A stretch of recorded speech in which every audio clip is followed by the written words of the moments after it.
an American airline called Southjet 227, with 96 passengers and 6 crew on board, took off from Orlando Airport to Atlanta, with bad weather. The plane was flown by a pilot, named Whitaker, who was an alcoholic. The night before his flight, he stays up late and gets drunk, accompanied by Katerina, one of the flight attendants. During the flight, the aircraft experienced turbulence, then the co-pilot, Ken Evans, took over the cockpit, while Whip quietly drank vodka mixed with orange juice, and then asked permission to take a nap. Whip was shocked, when suddenly the plane went out of control, and the nose of the plane dived in a vertical position. Aware of this, Whip asked for guidance to the nearest control tower, to make an emergency landing. The situation became increasingly panicked and out of control. Even the plane had flown upside down. Whip could not control the plane anymore. He was forced to make an emergency landing, in an open field.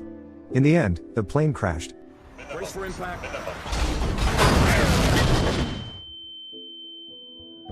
Which makes Whip unconscious, and then, he was rushed to a nearby hospital in Atlanta. Whip awoke from his stupor, at a hospital in Atlanta.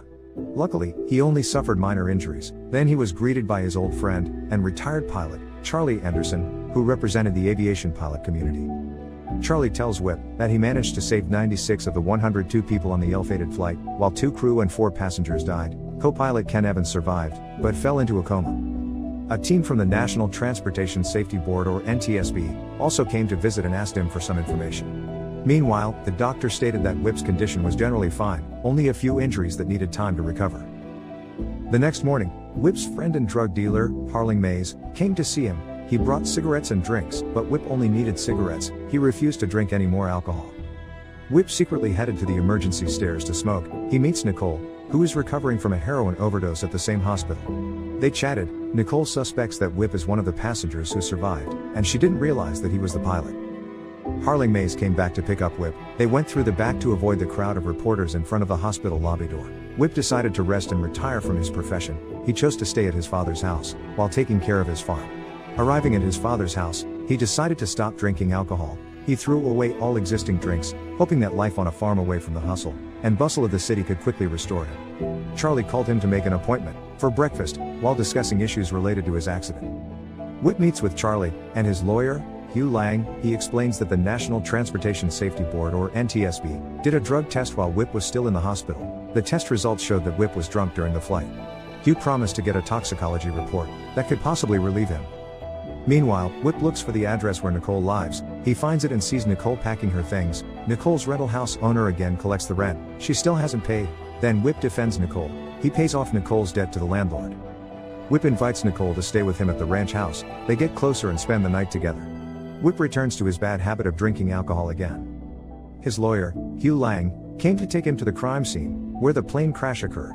When he got there, the team from the NTSB came along with its head, named Ellen Block. Hugh said that the airline sided with Whip. He had negotiated that the plane crash was the will of God, not because of Whip's negligence, who had consumed alcohol and heroin before. One night, Nicole saw Whip was very drunk. He even fell to the floor. Then Nicole let him sleep there until the morning. During the funeral of a crew member, Whip tried to convince and negotiate with one of the surviving flight attendants, Margaret Thomason, to lie and tell the NTSB that he was conscious and sober on the flight. Nicole invites Whip to attend a meeting for heroin addicts or alcoholics. Whip follows her, even though he looks bored. Whip's alcoholic habits contradict Nicole's efforts to recover and stop using heroin. Whip visits Ken Evans, his co-pilot, who is recovering. Ken may not be able to walk again, and will never be able to fly a plane again. Although Ken is disappointed in Whip, he has no intention of telling the NTSB that Whip is drunk. Disappointed with Whip's attitude, who is still unconscious, they make a fuss. Nicole tries to stay away from him because of the difference in perception. Nicole finally left, leaving a letter for him, the contents of which are thanks as well as her disappointment, because Whip turned back to being an alcoholic. Whip's condition is getting worse and more frustrating. He is getting drunk again. On one occasion, he visits his airline's headquarters. He meets Charlie and his lawyer Hugh. Hugh told him that they won the case, but the hearing in court would be in 10 days. There would be some questions that would weigh against him. But Hugh told him that there was another problem, where a team from the NTSB found traces of 2 bottles of vodka in the trash can on the plane, which could incriminate him and possibly criminalize Whip. The media chased after him when Whip was caught driving to his ex-wife's house to meet his son, but they instead kicked Whip out because they hated his attitude. Chaos had occurred in the house. When Whip came out, he was immediately confronted by the reporters, who were waiting for him outside. Whip persuades Charlie to stay with him. Ahead of the NTSB trial verdict, he vows never to drink again.